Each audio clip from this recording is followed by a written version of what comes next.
이재명 후보가 거제 옥계해수욕장 오토 캠핑장에서 열리는 거제도 예비 부부와 함께하는 명상 캠프에 참석해서 낙상 사고로 치료 중인 김혜경 여사와 즉석 통화 연결을 통해서 김혜경 여사의 상태를 걱정하는 지지자들을 안심시켰어요. 김혜경 여사의 낙상 사고로 생긴 이마의 상처 때문에 영상통화는 힘들고 대신에 스피커폰으로 전화를 했는데 신호음이 2번 울리자 통화가 되었어요. 김혜경 여사의 목소리는 쾌활하고 유머도 할 만큼 여유로워 보여 다행이다 싶어요. 김혜경 여사는 낙상으로 기절 후에 깨어나서 이재명 후보의 울먹이는 모습을 보고 부부간의 소중함을 새삼 느꼈다며 거제도 예비 부부에게 덕담을 센스 있게 하셨어요. 이재명 후보는 김혜경 여사가 낙상으로 의식을 잃었을 때 여태껏 고생만 하고 살아온 인생이 떠올라 불쌍하고 안쓰러워서 울음이 복받쳤나 보다면서 그때의 안타까움을 표현했어요. 또 김혜경 여사는 예전에 두 분이 만나게 된 사연을 편하게 이야기하고 이재명 후보께서도 부부의 인연을 맺게 된 사연을 솔직하게 말씀하시는 모습이 정말 인간적이었어요. 그리고 아이들 귀가까지 걱정하는 모습이 우리 서민들 보통의 가장과 하나도 틀림없는 모습이었어요. 정말로 보통 사람이다. 가족을 사랑하고 이웃에게 또 사회에서 누구에게나 사랑을 나누고 받을 수 있는 원칙과 경우가 통용되는 보통 사람들이 살아가는 좋은 세상이 되기를 소망합니다. 윤석열은 12일 외신 기자들을 급하게 불러다가 간담회를 가졌는데 모두 발언을 할 때 60년대 초에 초등학교 반장 선거 연설문 읽는 초등학생처럼 옹고를 읽었다는데 그 정도는 대가리에 집어넣어서 하지 못할까요?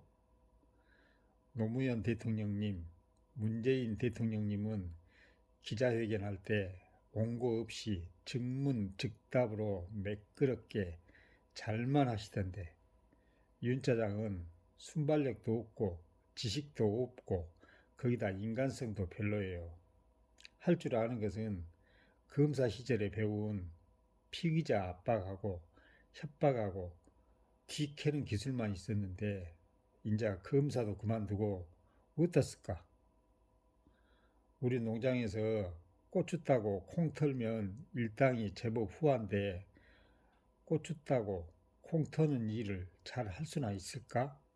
그건 그렇고 문재인 대통령님의 종전선언에 대해서 반대하는 입장이라는데 윤 짜장이 반대하건 찬성하건 그것은 헌법에 보장된 개인의 자유인데 우리나라에서 전쟁이 나기를 바라는 사람들은 일본 사람들과 수구 보수 꼴통들인데 일본 사람들은 한국 전쟁 때 돈 벌어본 경험이 있고 수구 보수 꼴통들은 막상 전쟁이 일어나면 전쟁터 대신 일본으로 도망가서 돈 벌 국리나 할 것이고 그러면은 윤짜장은 무엇이요? 뭐 때문에 종전선언에 반대한다는 것이요? 이런 사람들 때문에 민족성은 말살되고 자본과 권력으로 개인의 이익만 추구하는 이상한 나라가 되지 않을까 싶어요. 한국탐사 저널리즘 센터 뉴스타파가 옛날에 보도했던 내용이에요. 볼레오 동광산 사업권 인수는 이사회 보고 없이 진행된 계약이었어요. 멕시코 볼레오 동광산 사업은 이명박 정부 출범 첫 해인 2008년 한국광물자원공사가 벌인 최대 해외 자원 개발 사업이자 첫 운영 사업이었어요. 그때만 해도 광물공사의 지분은 10%, 투자 금액은 279억 원에 불과했는데 2012년 4월 이 사업의 대주주였던 캐나다 회사 바하마이닝이 투자비 증액을 결정하고 대주단이 대출금 인출 중단을 선언하면서 상황이 복잡해졌어요. 같은 해 8월 광물공사는 사업 포기를 선언한 대주주의 지분 대부분을 인수하기로 결정하고 아예 사업권까지 넘겨받았어요. 광물공사가 이 사업에 쏟아부은 돈은 모두 1조 5천억 원이 넘었는데 수년째 정상 운영이 안 되면서 광물공사의 해외 자원 개발 사업 중 대표적인 실패 사례로 꼽히고 동시에 이명박 자원외교의 실패를 보여주는 상징적인 사건이에요. 2012년 지분 추가 인수가 결정될 당시 대주주가 사업에서 손을 떼면서 공장이 멈췄는데 현장 유지 비용이 일주일에 600만 불씩 소진되고 있다는 내용이었어요. 이미 대주주 지분을 우리가 다 떠안는 계약을 한 상태였고 사업을 계속 진행하는 것 말고는 다른 선택지가 없었어요. 그런데도 당시 광물공사에는 대응팀이 하나도 없었어요. 2012년 4월 사업이 중단된 뒤 광물공사 경영진이 공사의 최종 의사결정기구인 이사회에 공사 중단, 대주주의 부도 사퇴 등 사법 현황을 3개월 이상 알리지 않았다는 사실이 드러났어요. 볼레오 사업에 문제가 생긴 건 2012년 4월 18일이에요. 그런데 이 사실은 2012년 7월 27일에야 이사회에 보고가 됐어요.